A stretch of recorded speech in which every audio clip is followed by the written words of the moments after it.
তিনি আরেকটি হাদিসে বলেছেন, আমি কি বলবো তোমাদেরকে কোন জিনিস তোমাদেরকে নামাজ, রোজা, সাদাকা থেকে বেশি সওয়াব দিবে, কোন আমল? সাহাবায়ে কেরাম বললেন, অবশ্যই ইয়া রাসূলুল্লাহ। তিনি বললেন, নিজেদের মধ্যে সম্পর্ক নষ্ট হয়ে গেলে এটা জোড়া দাও, ঠিক করে ফেলো। এটা নামাজ, রোজা এবং সাদাকার থেকে বেশি সওয়াব দিবেন আল্লাহ তাআলা।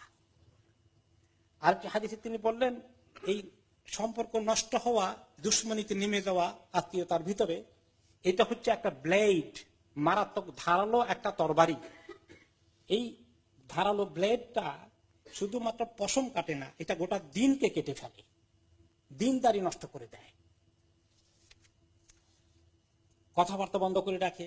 কেউ যদি তার নিজস্ব কোনো পরিচিত ভাই, বন্ধু, আত্মীয় স্বজন কারোর সঙ্গে এক বছর কথা বন্ধ রাখে, হাদিসে এসেছে সে মনে হয় যেন তাকে জবাই করলে যে গুনাহ হতো এই গুনাহ করে ফেললো, এক বছর কথা বন্ধ না রাখলে।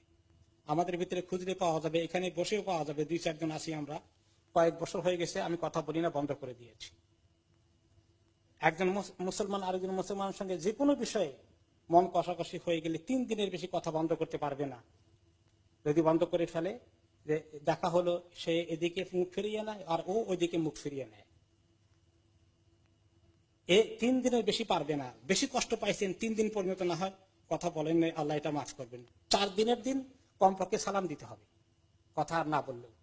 আর যে আগে সালাম দেবে সে হচ্ছে তাদের 2 জনের মধ্যে উত্তম আল্লাহর কাছে। প্রতি বৃহস্পতি এবং সোমবার আল্লাহ তাআলা জান্নাতের দরওয়াজা খুলে রাখেন, এবং যারা শিরক করে না তাদেরকে আল্লাহ অনেক মাফ করতে থাকেন।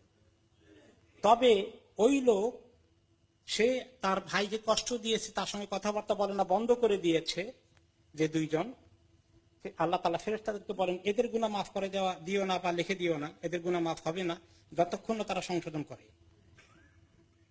তাহলে প্রতি সপ্তাহে 2 বার আল্লাহ তাআলা বড় ক্ষমা করেন আমাদেরকে, সোম এবং বৃহস্পতিবার।